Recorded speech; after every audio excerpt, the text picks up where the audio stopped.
नमस्कार दोस्तों, मेरा नाम सुशील उपाध्याय है और मेरे YouTube चैनल प्रोफेसर टॉक पर आपका स्वागत है। आज हम बात करेंगे रिसर्च पेपर्स के प्रकाशन में होने वाले फर्जीवाड़े या धांधली की। अब ये सवाल हो सकता है कि रिसर्च पेपर के प्रकाशन में किस तरह की धांधली या फर्जीवाड़ा होता होगा। पिछले कुछ समय में ऐसे मामले सामने आए हैं जहां कुछ नामी रिसर्च जर्नल्स के नाम पर कुछ लोगों ने फेक प्रकाशन करके रिसर्च स्कॉलर्स को दे दिया या कुछ टीचर्स भी इस तरह के फर्जीवाड़े का शिकार हो गए। होता क्या है कि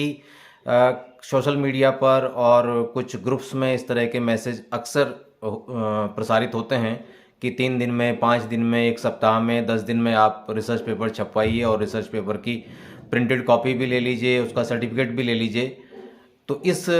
लालच के चलते ये फर्जी चीज़ें होती हैं। हमें लगता है कि हम आज रिसर्च पेपर दें, जैसा भी दें, और वो तत्काल 1 सप्ताह में, 10 दिन में छप के सामने आ जाए और उसकी हार्ड कॉपी भी हमें मिल जाए।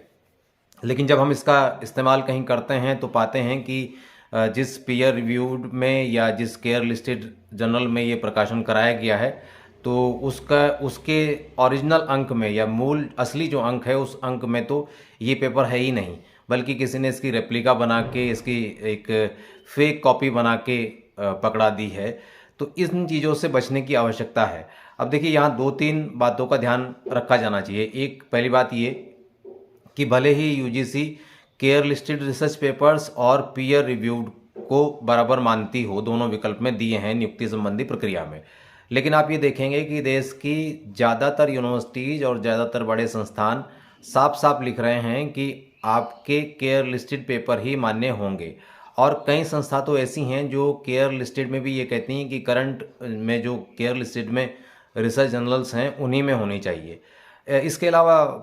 जो स्कॉपस में या वेब ऑफ साइंस में होने चाहिए। तो पीयर रिव्यूड को कुछ लोग मान लेते हैं, कुछ लोग नहीं मानते। और यदि आप पहले से जॉब में हैं या पहले से सर्विस में हैं और आपकी संस्था नैक मूल्यांकन के लिए जा रही है, तो नैक भी केवल केयर लिस्टेड को ही मान रहा है, पीयर रिव्यूड को स्वीकार नहीं कर रहा है। तो पहला सुझाव तो ये है कि जब अपना पेपर छपवाएं आप, तो वो केयर लिस्टेड में हो या स्कॉपस में हो या वेब ऑफ साइंस में हो, जो जो नेचर या जो कैटेगरी आपके सब्जेक्ट की है। दूसरी बात इसमें यह है कि कभी भी इस लालच में ना पड़ें कि आपका 1 सप्ताह में, 10 दिन में कोई पेपर छपके आ जाएगा। चाहे वो पेपर ह्यूमैनिटीज का हो, सोशल साइंसेज का हो, या साइंस, प्योर साइंस का हो, अप्लाइड साइंस का हो, टेक्नोलॉजी का हो, किसी का भी पेपर हो, किसी भी अच्छे रिसर्च जर्नल में छपने में 3 से 6 महीने का समय लग सकता है।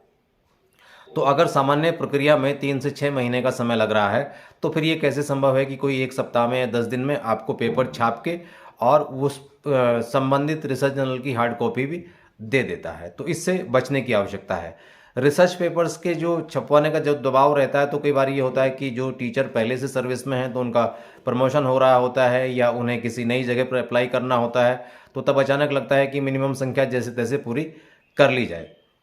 इसी प्रेशर का लाभ वो लोग उठाते हैं जो इस फर्जीवाड़े के धंधे में शामिल हैं। और कई बार समस्या तब और बड़ी हो जाती है जब आप इन रिसर्च पेपर्स के आधार पर कोई लाभ उठा चुके होते हैं, यानी प्रमोशन पा चुके होते हैं या कहीं नई नियुक्ति पा चुके होते हैं, और बाद में जब क्रॉस वेरिफिकेशन में या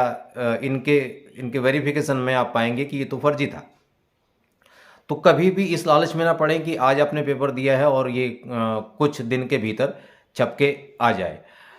यूजीसी ने 2022 का जो पीएचडी रेगुलेशन है उसमें पीएचडी स्कॉलर्स के लिए रिसर्च पेपर छपवाने की जो अनिवार्यता थी उसमें शिथिलता दी है। लेकिन मेरा सुझाव ये है कि आप कभी भी इस तरह की शिथिलता का लाभ ना उठाइए, बल्कि जिस दौरान आप रिसर्च कर रहे हैं, आप पीएचडी कर रहे हैं, आप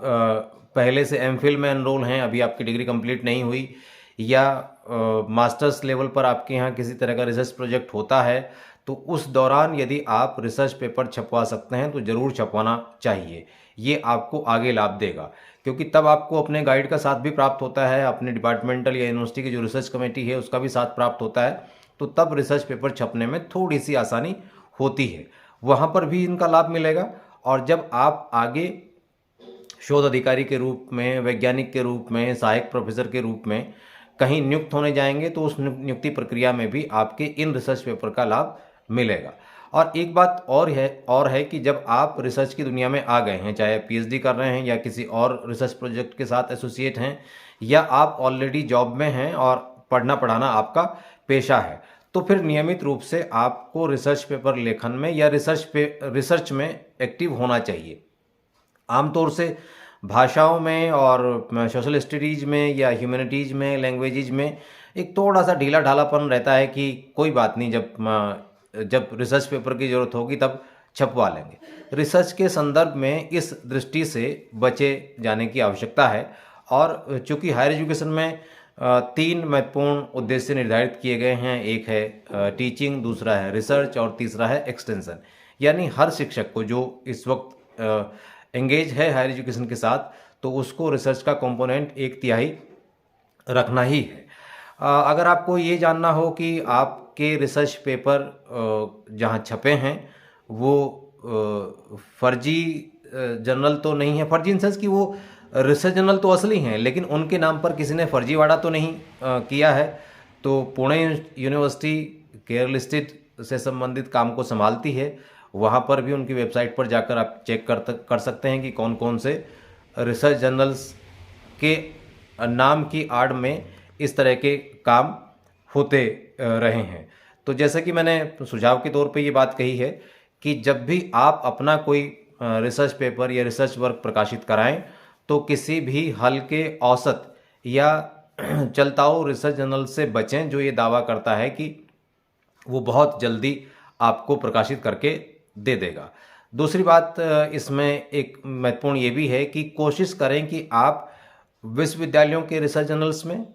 जो आमतौर से केयर लिस्टेड हैं, और या सरकारी संस्थानों या रिसर्च इंस्टीट्यूट्स के रिसर्च जर्नल्स में ही अपने काम को प्रकाशित कराने का प्रयास करें। इसका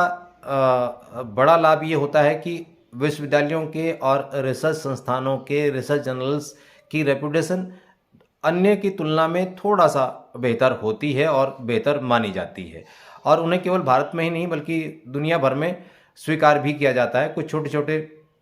शर्तों के साथ। और आप जिस भी फील्ड में काम कर रहे हैं, आप अपने आप बेहतर अनुमान लगा सकते हैं कि आपकी फील्ड में, सपोज आप फिजिक्स में काम करते हैं, तो फिजिक्स में से रिलेटेड कौन से रिसर्च जर्नल बेहतर काम